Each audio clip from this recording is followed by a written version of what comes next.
The massive ships appeared over Earth on a Tuesday morning.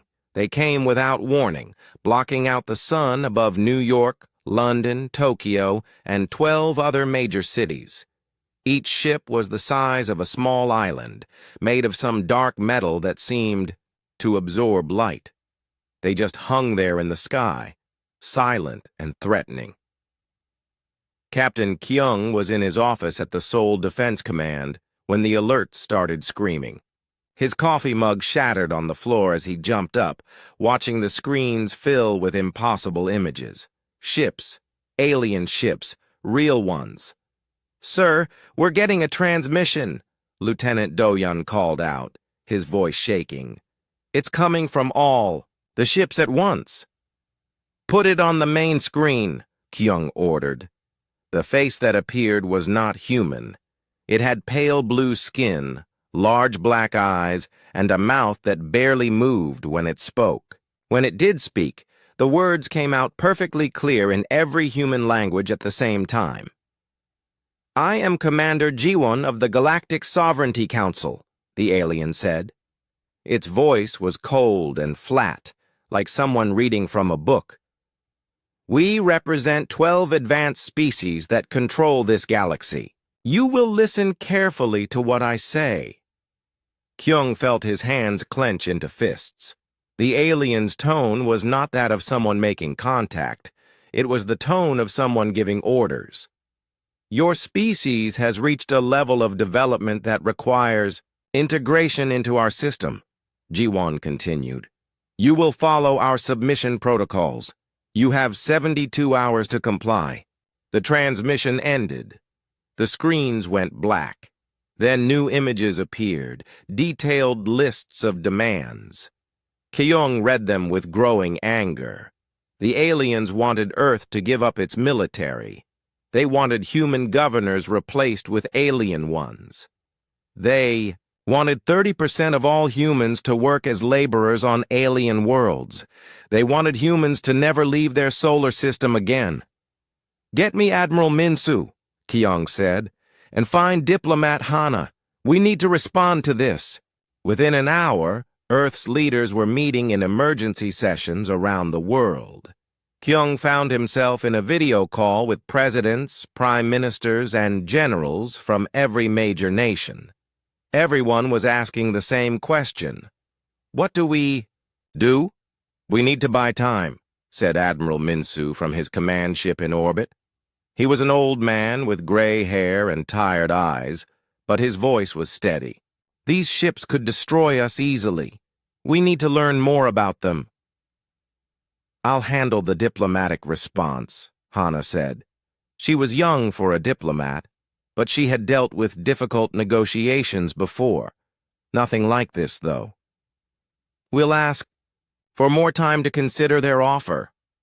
"Offer?" Kyung almost laughed. "This isn't an offer. This is slavery with extra steps." Dr. Yoonji joined the call from her lab.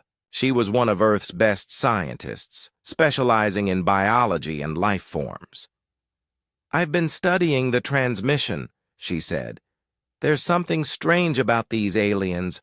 Look at their ship designs, their technology displays. Everything is old, very old." "What do you mean?" Admiral Minsu asked. "Their ships are huge and powerful, yes, but the design is ancient.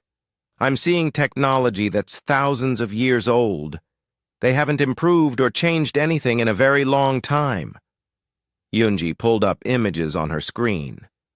"More importantly, look at Commander Jiwon itself. The way it moves, talks, even thinks. Everything is rigid, formal, like it's following a script it's used a million times before." Kyung studied the images. She was right. The alien had spoken like someone who had given the same speech countless times.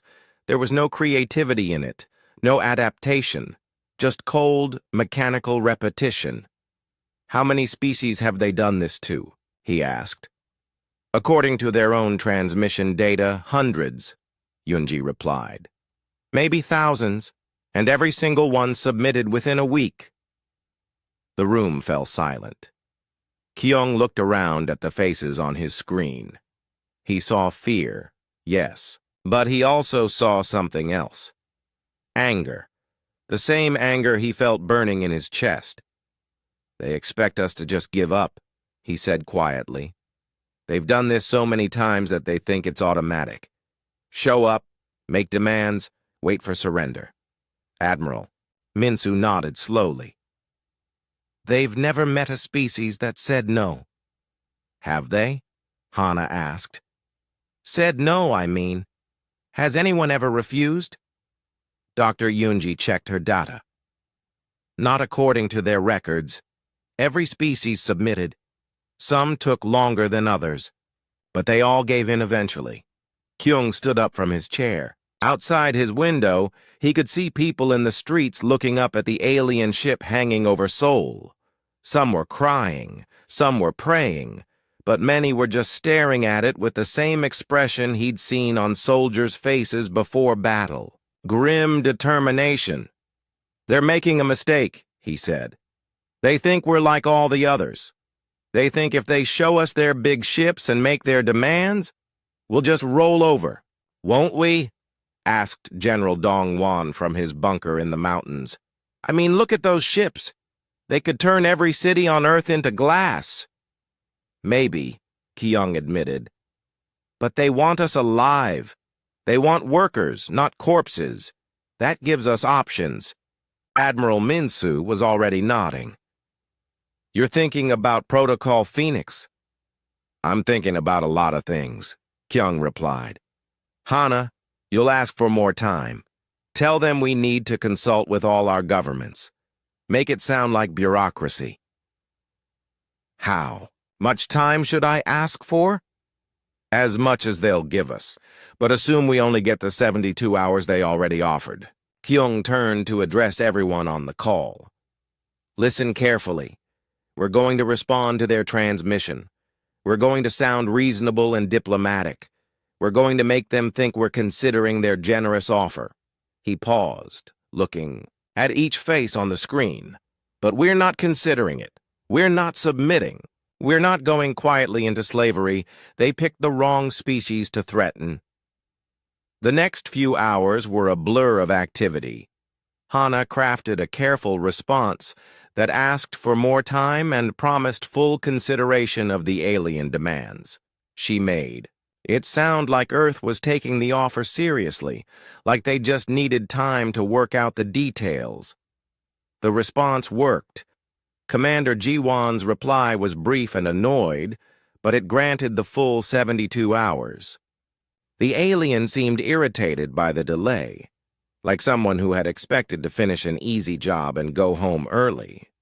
Meanwhile, Kyung was making other calls, secure calls, encrypted calls, calls to people who had been preparing for this day for years, even though they had never really believed it would come.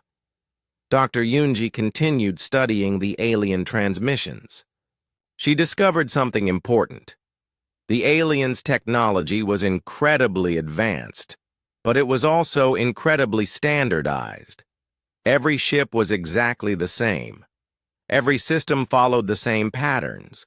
They had become so focused on control and order that they had stopped innovating entirely. They're like a computer that's been running the same program for thousands of years, she explained to Kyung during a brief break. Powerful, but inflexible. They can't adapt to anything unexpected. Good, Kyung said, because we're about to give them something very unexpected. As the first day passed, the alien ships remained motionless over Earth's cities. Commander Jiwon sent periodic reminders about the deadline, each message slightly more impatient than the last.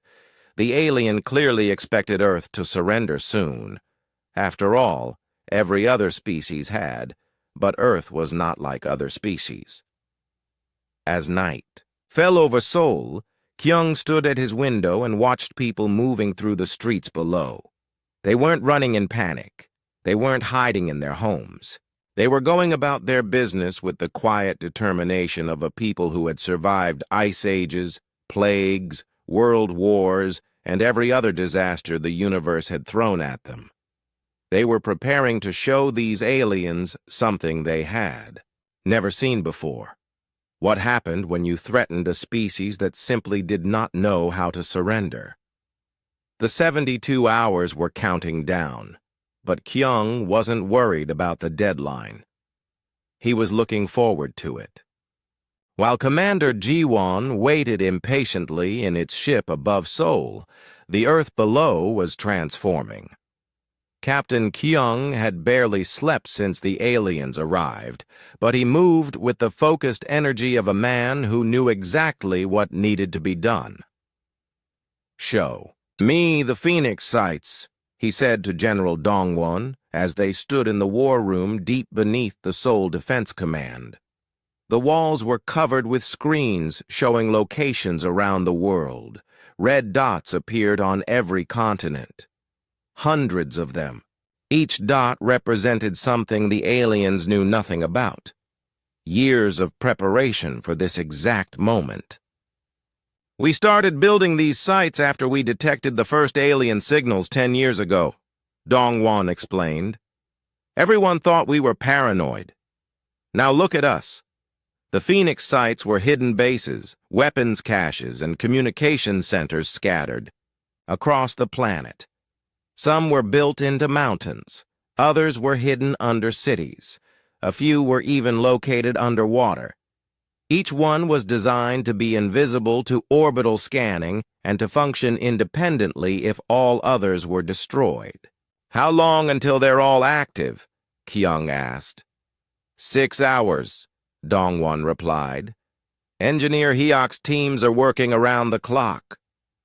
Hyok was in his element. The stocky engineer had spent his whole career building things that weren't supposed to be possible. Now he was converting civilian infrastructure into weapons of war, and he was enjoying every minute of it.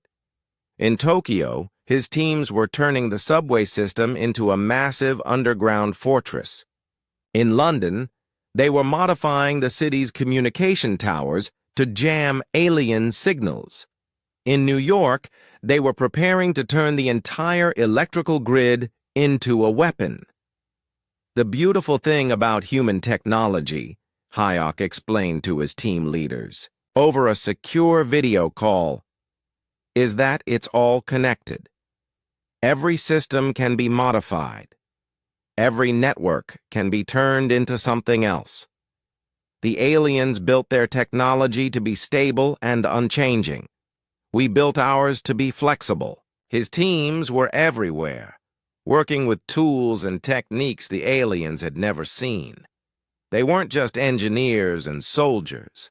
They were farmers who knew how to hide supplies, mechanics who could build weapons from spare parts and ordinary, citizens who had learned that sometimes you had to fight for your freedom. Pilot Seung was coordinating the space forces from a hidden base on the moon. The aliens knew about Earth's official space fleet, but they had no idea about the secret ships that had been launched over the past decade. Modified cargo vessels, converted research ships, and even some military craft that officially didn't exist. "We can't match their firepower," Seung told his squadron leaders. "But we don't need to. We just need to hurt them enough to make them think twice." The plan was ambitious. While the aliens focused on Earth's major cities, they had ignored the asteroid belt, the mining stations, and the small research outposts scattered throughout the solar system. Each of these locations was now being converted into a potential weapons platform. Dr. Gina was working on the most important project of all. She had been studying alien technology for years, analyzing every signal and transmission Earth had ever detected.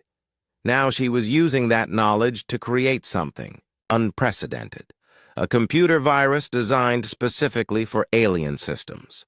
"Their technology is standardized," she explained to her team. "Every ship, every system, every network follows the exact same patterns. That makes them powerful, but it also makes them vulnerable. If we can break into one system, we can break into all of them." The virus was elegant in its simplicity. It wouldn't destroy the alien systems immediately. Instead, it would slowly corrupt their data, introduce random errors, and most importantly, spread to every connected device.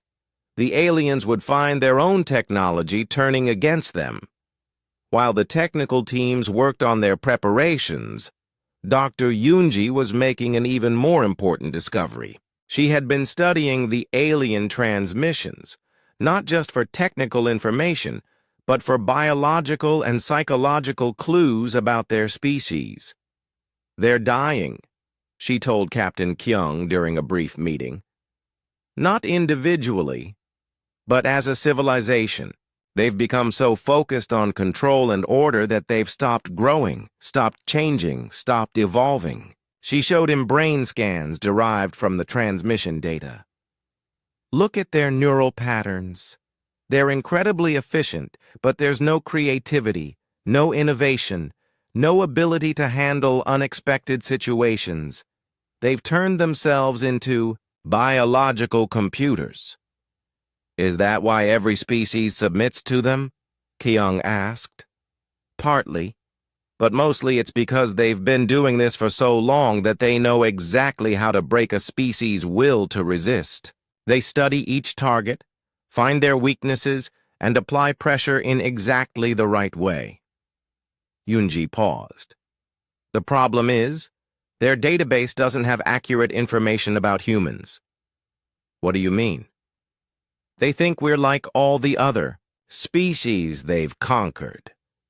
But we're not. We're younger, more chaotic, less predictable.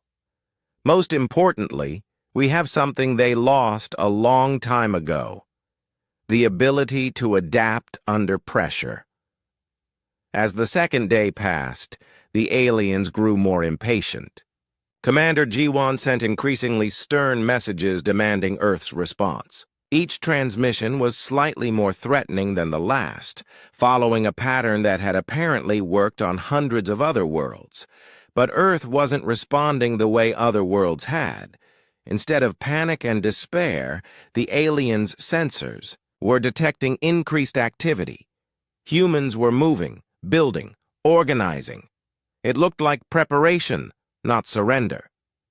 "What are they doing down there?" Jiwon asked its subordinates on the bridge of the flagship. The other aliens looked just as confused. Their database said that by this point, the target species should be begging for mercy. "Perhaps they are preparing their surrender ceremony," suggested one of the crew members. "Some species require elaborate rituals." Jiwon accepted this explanation because it fit the pattern they expected. They had done this so many times that they couldn't imagine any other outcome. Meanwhile, on Earth, the final preparations were being completed. Engineer Hayek's teams had finished their modifications. Every major city now had hidden weapons and communication systems that looked like ordinary infrastructure. The alien sensors couldn't detect them because they weren't looking for converted. Civilian technology. Pilot Seung's space forces were in position throughout the solar system. They were outnumbered and outgunned, but they had one advantage. The aliens weren't expecting resistance from space. They thought Earth's official fleet was all there was. Dr. Gina's virus was ready for deployment. It had been tested on captured alien technology and proven effective. All she needed was a way to introduce it to the alien fleet systems. Most importantly, Captain Kyung had coordinated with resistance groups around the world. The aliens thought they were dealing with governments and militaries. They had no idea that every human civilian had been quietly preparing for war. "We've got one more day," Kyung told his team as they gathered for a final briefing. "Tomorrow they expect our surrender. Instead, they're going to get the biggest surprise of their very long lives." Admiral Minsu joined the meeting via secure transmission from his flagship. "The orbital defenses are ready. We can't stop their ships, but we can make them hurt. Ground forces are prepared. reported General Dongwon. "Every major city, every strategic location, every population center. We're ready." Diplomat Hana looked tired but determined. "I've prepared our final response to their ultimatum. It should buy us a few more hours while they process it." "What does it say?" Kyung asked. Hana smiled grimly. "It thanks them for their generous offer and informs them that humanity has reached a decision. We're requesting a formal ceremony to mark our submission to their authority." "They'll love that," Kyung said. "Nothing these aliens enjoy more than a good ceremony. It fits their pattern perfectly." Dr. Yoonji nodded. "It will lower their guard. They'll be expecting a peaceful transition, not a fight." As the meeting broke up, each team leader returned to their final preparations. The next day would determine humanity's future. They would either win their freedom or die fighting for it. But one thing was certain: they would not submit. Late that night, Captain Kyung stood on the roof of the Seoul Defense Command building, looking up at the alien ship, hanging in the sky above the city. It was massive and threatening, a symbol of power that had broken the will of countless species across the galaxy. But Kyung wasn't afraid. He was angry. These aliens had come to his world, threatened his people, and demanded surrender. They thought humans were just another species to be cataloged and controlled. Tomorrow, they would learn the truth about humanity. They would discover what happened when you threatened a species that had crawled out of caves, survived ice ages, built civilizations, and reached for the stars through sheer stubbornness and refusal to give up. Tomorrow, they would realize that humans do not submit. The countdown continued. Less than 24 hours remained. The 72-hour deadline passed at exactly 12 GMT on Friday. Commander Ji-won had been expecting humanity's formal surrender for hours. Instead, it received something completely different. "Commander," one of its subordinates reported from the bridge of the flagship. "We are receiving the human response now." Ji-won settled into its command chair, prepared to hear the familiar words of submission that had been spoken by hundreds of species before humanity. The transmission began, and Captain Kyung's face appeared on the screen. "Commander Ji-won," Kyung said, his voice calm and steady, "we have considered your offer carefully. After much discussion, humanity has reached a unanimous decision." Ji-won leaned forward slightly. This was the moment it had been waiting for. "Our answer," Kyung continued, "is no." For a moment, Ji-won didn't understand. The word no wasn't in its vocabulary for this situation. No species had ever said no to the Galactic Sovereignty Council. "Furthermore," Kyung added, "we'd like you to leave our solar system immediately. If you don't, we'll make you leave." The transmission ended. Ji-won stared at the blank screen, its mind struggling to process what it had just heard. Around the bridge, other aliens looked equally confused.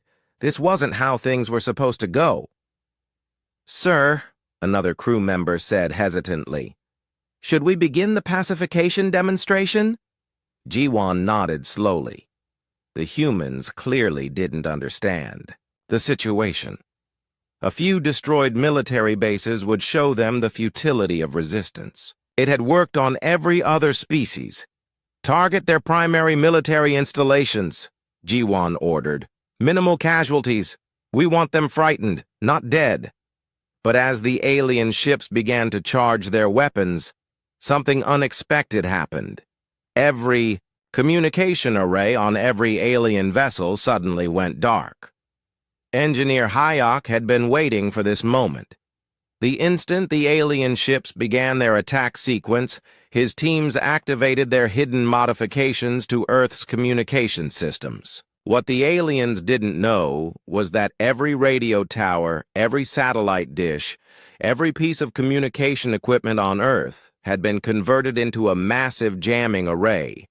Jamming successful, Hyok reported to Captain Kyung from his control center beneath Seoul. They can't talk to each other and they can't call home.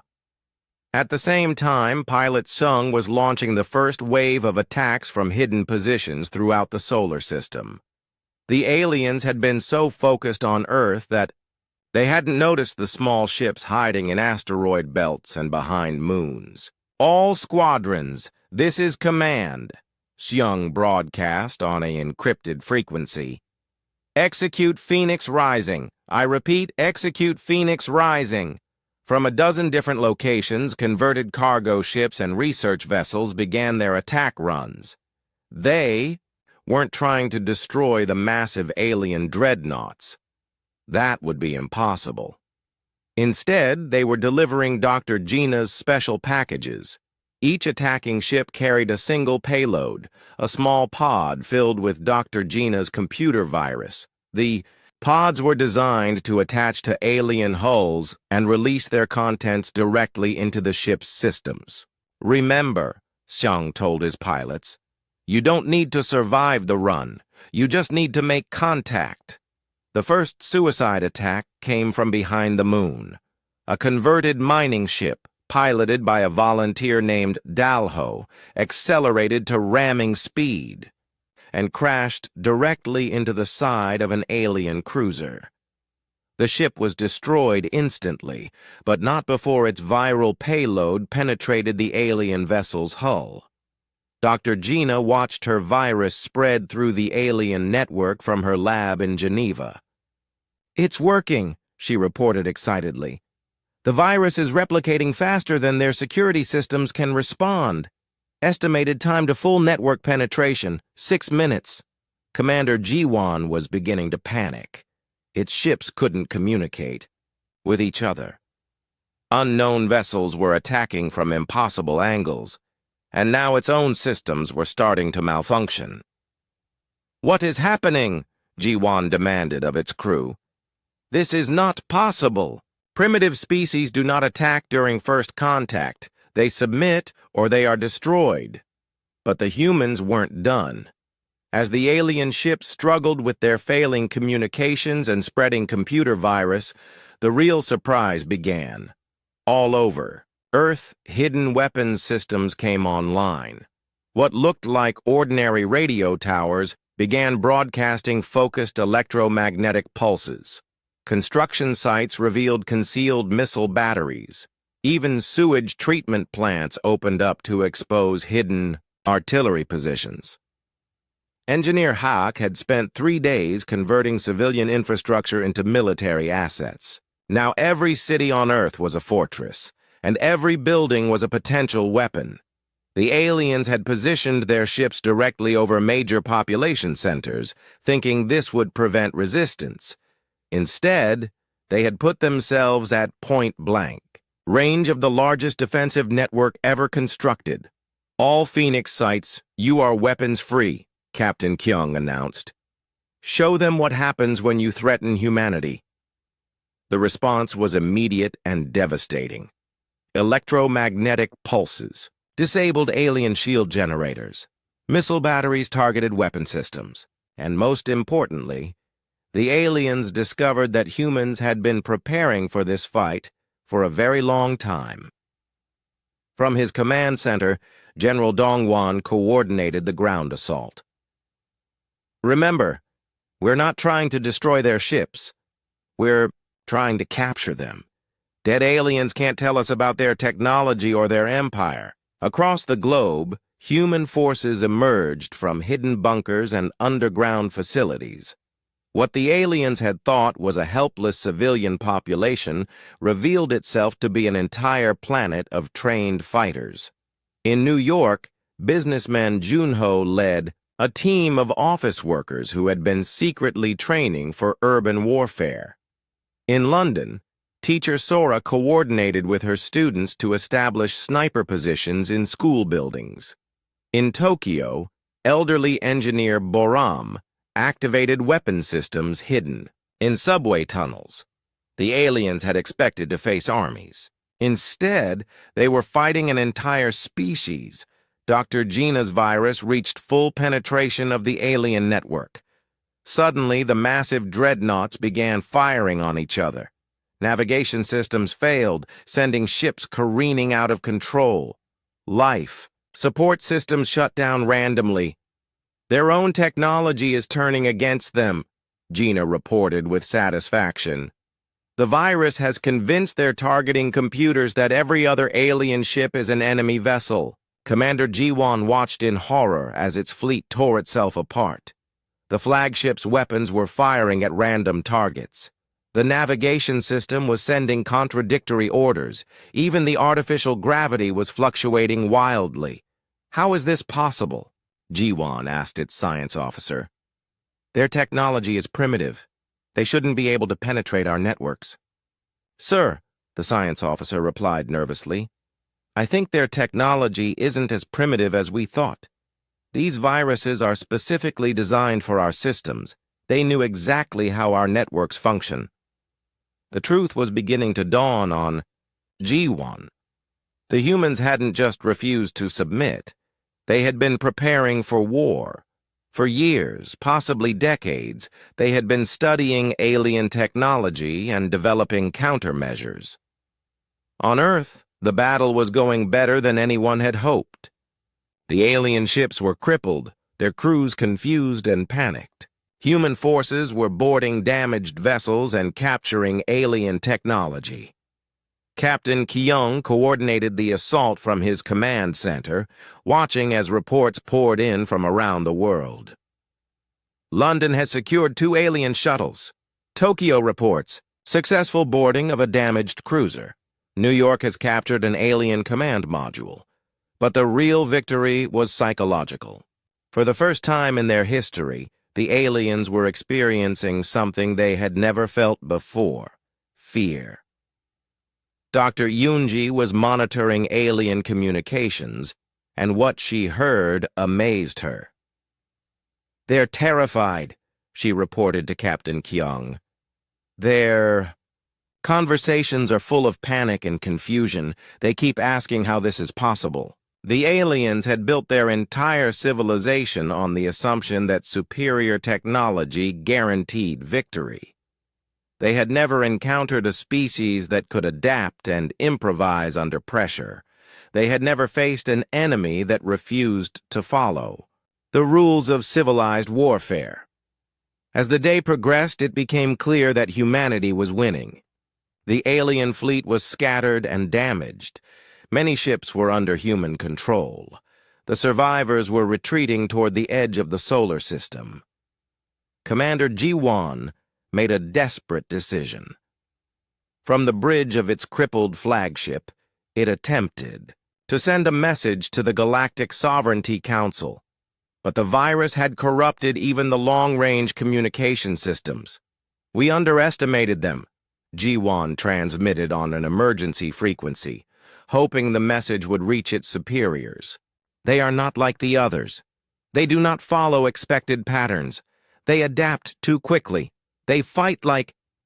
The transmission cut off as another wave of human fighters attacked the flagship. Pilot Sung himself led this assault, his converted research vessel diving through the alien ship's failing defenses. This is for every species you've enslaved, Seung said as he rammed his ship into the flagship's main reactor.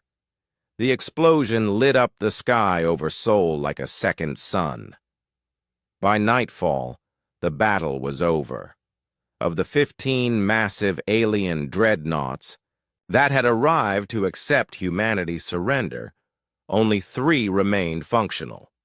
They were fleeing toward the outer solar system, damaged and desperate. Captain Kyung stood on the roof of his command center, looking up at the debris field that had once been the alien fleet. Around the world, humans were celebrating their victory. The 3 surviving alien ships limped toward the edge of the solar system, leaving behind a trail of debris and broken dreams. Commander Jiwan's flagship was gone, destroyed in Pilot Sung's final attack. The remaining vessels were commanded by lesser officers who had never faced anything like this before. Admiral Minsu stood on the bridge of his own flagship, watching the retreating aliens through the main viewport. His ship was a converted cargo hauler that had been hastily upgraded with human weapons and captured alien technology. It wasn't much to look at, but it was faster than the damaged alien vessels. "They think they can escape," Minsu said to Captain Kyung, who had joined the pursuit fleet. "They think they can run back to their masters and warn them about us." Kyung nodded grimly. "We can't let that happen. If the full Galactic Sovereignty Council learns about our capabilities, they'll come, back with everything they have." The human pursuit fleet was a strange collection of ships. Military vessels flew alongside converted civilian craft. Mining ships had been fitted with weapons. Research vessels carried boarding teams. Even some luxury yachts had been pressed into service. But what they lacked in uniformity, they made up for in determination. Every human on every ship understood what was at stake. If the aliens escaped, Earth would face retaliation on a scale that would make the first invasion look like a minor disagreement.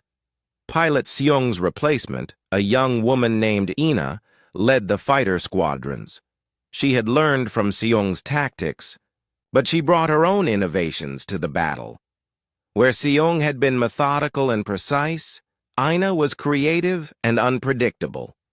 "All fighters, this is Red Leader," she broadcast to her squadrons. "Remember, these aliens are running scared. They've never been hunted before. Let's show them what it feels like to be prey." The pursuit began in earnest as the human fleet accelerated past Mars. The aliens were faster in a straight line, but their ships were damaged and their crews were demoralized. More importantly, they were flying through a solar system that humans knew better than anyone else. Engineer Hayok had prepared for this possibility. Throughout the asteroid belt, he had positioned hidden supply caches and repair stations. What looked like ordinary asteroids were actually camouflaged bases ready to support human operations. "Fleet Command, this is Asteroid Station 7, came a transmission from one of these hidden bases. "We have supplies and fresh pilots ready for transfer." The aliens had no idea these stations existed. To them, the asteroid belt was just empty space to be crossed as quickly as possible. They didn't realize they were flying through a carefully prepared battlefield. Dr. Yunji had joined the pursuit fleet aboard a converted research vessel. She was still studying the captured alien prisoners, trying to understand their psychology and motivations. What she found both fascinated and horrified her. "They're genuinely confused," she reported to Admiral Minsu during a briefing. "The prisoners keep asking the same questions. Why didn't we submit? Why did we fight back? How did we know their technology could be hacked?" "What do you tell them?" Minsu asked. "The truth. That we're human, and humans don't give up. But they can't understand that concept. It's completely outside their experience. The aliens weren't just running from human ships. They were running from an idea that threatened their entire worldview. For thousands of years, they had believed that superior technology guaranteed victory. The humans had proven that belief wrong. As the chase continued deeper into the outer solar system, the aliens made a desperate decision. The lead ship, commanded by Sub-Commander Yuki, decided to make a stand near Jupiter. If they were going to die, they would at least take some humans with them. "Human vessels," Yuki transmitted.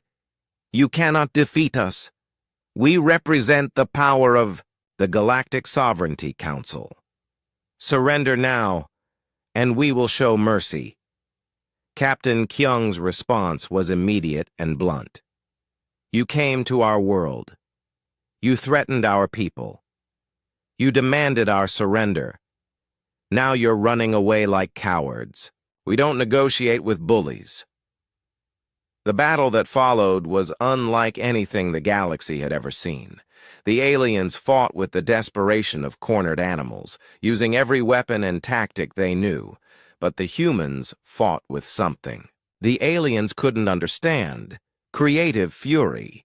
Pilot Ina led her fighters in attacks that made no tactical sense according to alien military doctrine. Instead of following predictable patterns, the human pilots improvised constantly. They used Jupiter's gravity to slingshot around the planet at impossible speeds. They hid in the planet's radiation belts where alien sensors couldn't track them. They even flew directly through Jupiter's rings, using the ice and rock as camouflage. "They're not following any known combat patterns," Sub-Commander Yuki complained to its tactical officer. "How are we supposed to counter tactics that make no sense?" "Perhaps that is the point," the tactical officer replied. "They are not fighting to win according to our rules. They are fighting to win according to their own rules." Dr. Gina's viruses continued to spread through the remaining alien systems. What had started as a computer infection had evolved into something more dangerous, a learning program that adapted to alien countermeasures faster than they could be implemented. "The virus is getting smarter," Gina reported from her mobile lab aboard the pursuit fleet. "It's not just corrupting their systems anymore. It's learning how they think and turning their own logic against them." The alien ships began to suffer cascading system failures. Weapons would fire at the wrong targets. Life support would shut down randomly. Navigation systems would send ships on courses that led directly into human weapons fire. But the humans weren't content to simply destroy the alien vessels.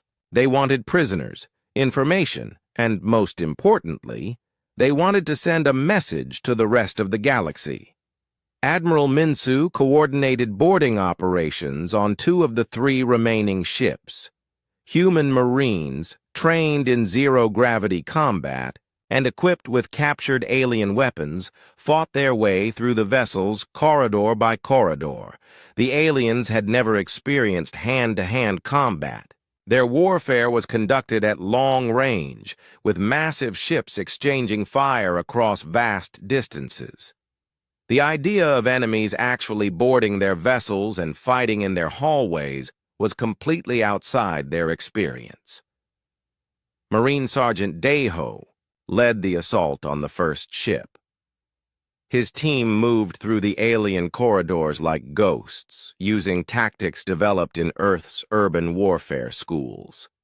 They disabled alien crew members with non-lethal weapons, captured critical systems intact, and secured valuable prisoners. "These aliens are helpless in close combat," Deho reported to Admiral Minsu. "They don't know how to fight when someone gets inside their defenses." The psychological impact on the surviving aliens was devastating. Sub-Commander Yuki watched helplessly as its fleet was systematically captured by a species it had considered primitive. The humans weren't just winning, they were dominating completely. Dr. Yunji interviewed the newly captured prisoners and made a disturbing discovery.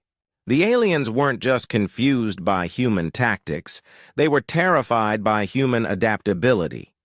"They keep talking about something they call chaos species," she reported. "Apparently there are legends in their civilization about species that can't be controlled or predicted.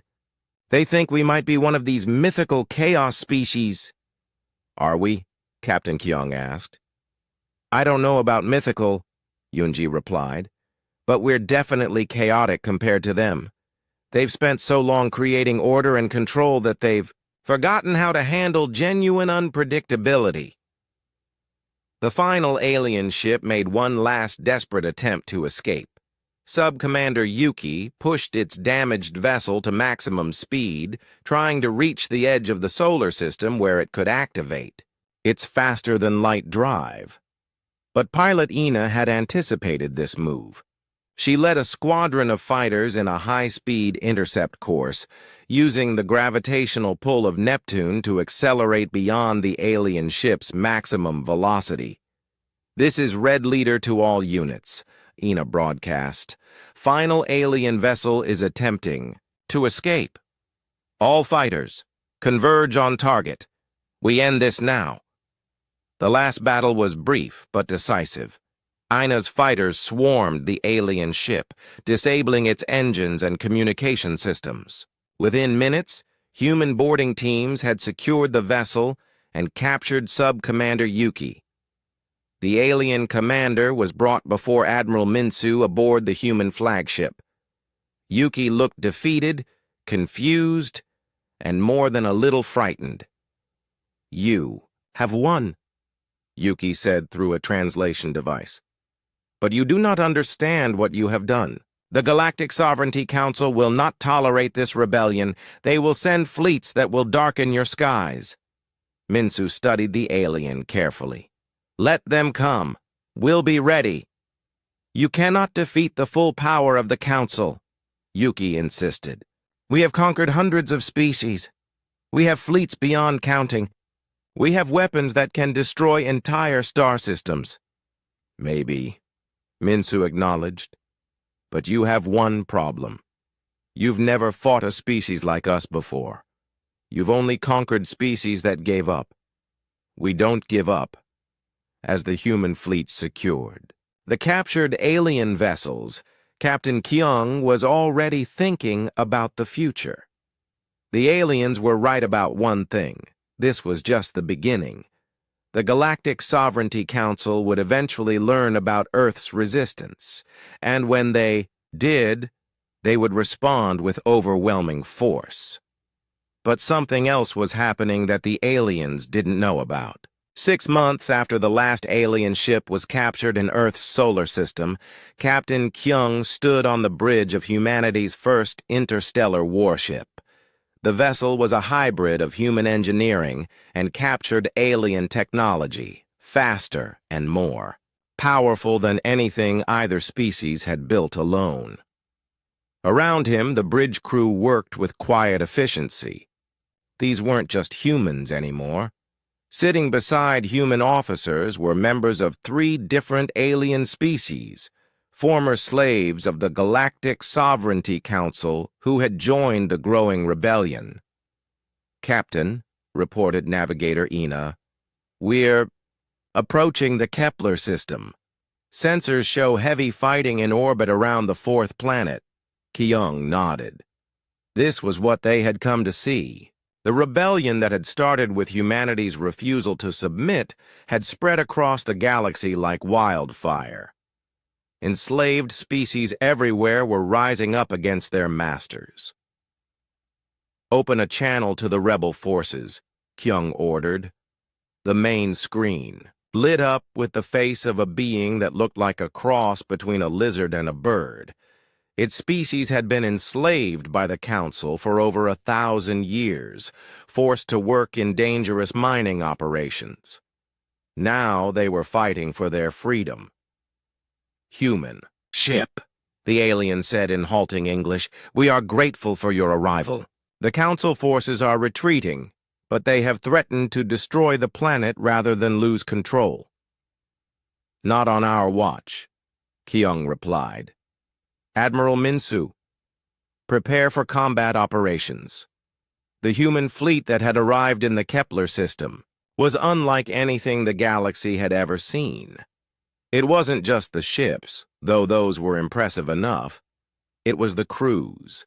Humans worked alongside freed slaves from dozens of different species, all united in their determination to end the Council's reign of terror. Dr. Gina's computer viruses had done more than just spread information about Earth's resistance. They had also carried detailed instructions on how to hack Council technology, how to organize resistance cells, and most importantly, how to think like humans. "The beautiful thing about our approach," Dr. Gina explained to a group of newly freed aliens, is that we don't try to out-technology the Council. We out-adapt them. Every time they develop a countermeasure, we develop 3 new ways around it. Engineer Hayek had established workshops throughout the rebel territories, teaching alien species how to modify their own technology. What the Council had seen as standardized, efficient systems, the rebels learned to view as rigid and exploitable weaknesses. The Council's mistake, Hayek told his mixed-species engineering teams, was making everything the same. Same designs, same procedures, same thinking. That makes them predictable, and predictable enemies are easy to defeat. The battle for the Kepler system was over within hours. The Council forces, faced with the combined might of the human fleet, and the local rebels, chose to retreat rather than face destruction.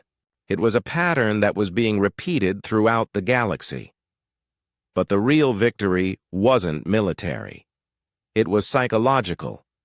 Species that had been enslaved for centuries were rediscovering something they had lost, the ability to believe in their own freedom. Dr. Yunji had established research stations throughout the rebel territories, studying the psychological effects of liberation on the formerly enslaved species. What she found amazed her.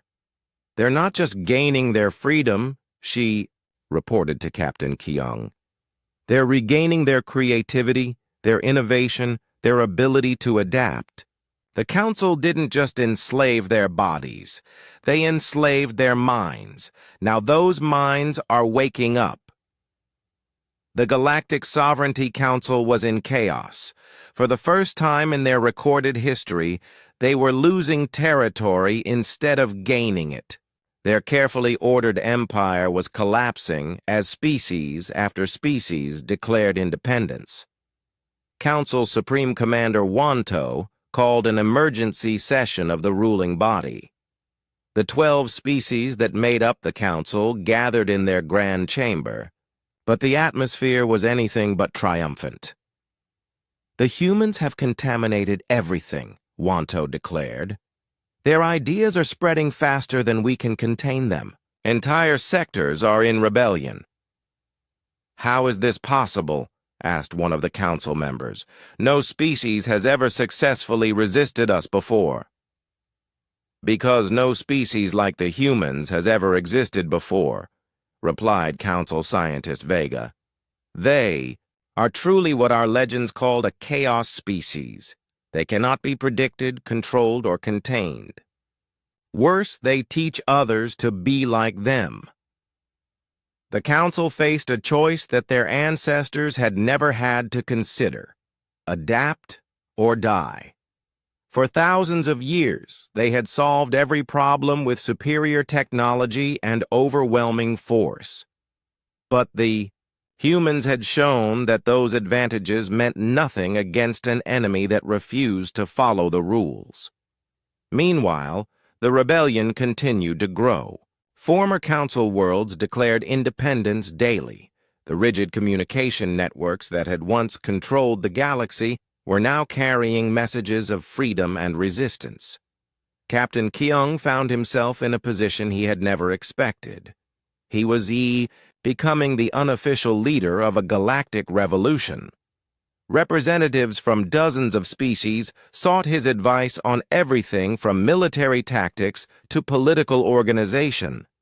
How do we prevent this rebellion from becoming just another empire? Asked Zira, a representative of a species that had been enslaved for over 2,000 years. How do we ensure that we don't just replace the Council with another form of tyranny? Keong thought carefully before answering. By remembering what we're fighting for. We're not fighting to rule the galaxy. We're fighting so that every species can rule itself. The solution they developed was unprecedented in galactic history: the Free Species Alliance. Instead of a centralized empire, it was a loose confederation of independent worlds united only by their commitment to freedom and mutual defense. Each species maintained its own government, its own culture, its own way of life. But they all agreed to help defend each other against any force that tried to impose external control. Admiral Minsu was elected as the first coordinator of the Alliance military forces, not as a supreme commander, but as an organizer who helped coordinate defense against common threats. The old way of thinking was that someone had to be in charge, Minsu explained to the Alliance Council. The Council ruled through fear and control. We succeed through cooperation and mutual respect. Engineer Hayek established the Technology Sharing Initiative, which allowed species to freely exchange innovations and improvements. Instead of the Council's rigid standardization, the Alliance promoted diversity and creativity. Dr. Gina created the Communication Freedom Network, which ensured that information could flow freely throughout Alliance space without censorship or control. The changes weren't just political and technological, they were cultural and psychological. Species that had been suppressed for generations began to rediscover their own unique contributions to galactic civilization. Art, music, literature, and philosophy flourished as never before. The gray uniformity of Council space was replaced by a vibrant tapestry of different cultures and ideas. But the greatest change was in how the galaxy thought about conflict and cooperation. The Council had taught that strength came from domination. The Alliance proved that true strength came from unity based on choice rather than force. The Council made one final attempt to reassert control. They assembled the largest fleet in galactic history and launched a massive offensive aimed at recapturing the core rebel worlds. The battle that followed lasted for 3 days and involved millions of ships from hundreds of different species. But the outcome was never really in doubt. The Alliance forces fought with the desperation of people defending their newfound freedom, while the Council forces fought with the mechanical precision of people following orders. Innovation triumphed over rigidity. Adaptation defeated standardization. Freedom conquered control. The Council's defeat was so complete that many of their own member species began to defect to the Alliance. The empire that had ruled the galaxy for millennia collapsed in less than 2 years. Supreme Commander Wanto was captured during the final battle. When brought before Captain Kyung, the alien leader was a broken figure, unable to understand how everything had gone wrong so quickly. "We offered the galaxy order," Wanto said. "We provided stability, peace, prosperity. Why did they choose chaos instead?" Kyung looked at the former ruler with something approaching pity. "Because order without choice isn't peace. It's just a pretty form of slavery, and eventually every slave dreams of freedom." "But freedom leads to conflict," Wanto insisted. "Without central control, species will fight each other. There will be wars, suffering, chaos." "Maybe," Kyung admitted, "but there will also be growth, innovation, discovery, and most importantly, hope. You gave the galaxy 1,000 years of peace, but you also gave them 1,000 years of stagnation. We're offering them something better, the chance to choose their own path." The Free Species Alliance continued to grow and evolve. New species joined regularly, attracted not by force or intimidation, but by the promise of freedom and the opportunity to contribute to something greater than themselves. Some species chose isolation. Others formed close partnerships. A few decided to explore beyond the galaxy entirely. But all of them made their choices freely, without coercion or control. Dr. Yunji's final report on the transformation was delivered to the Alliance Council 5 years after the rebellion began.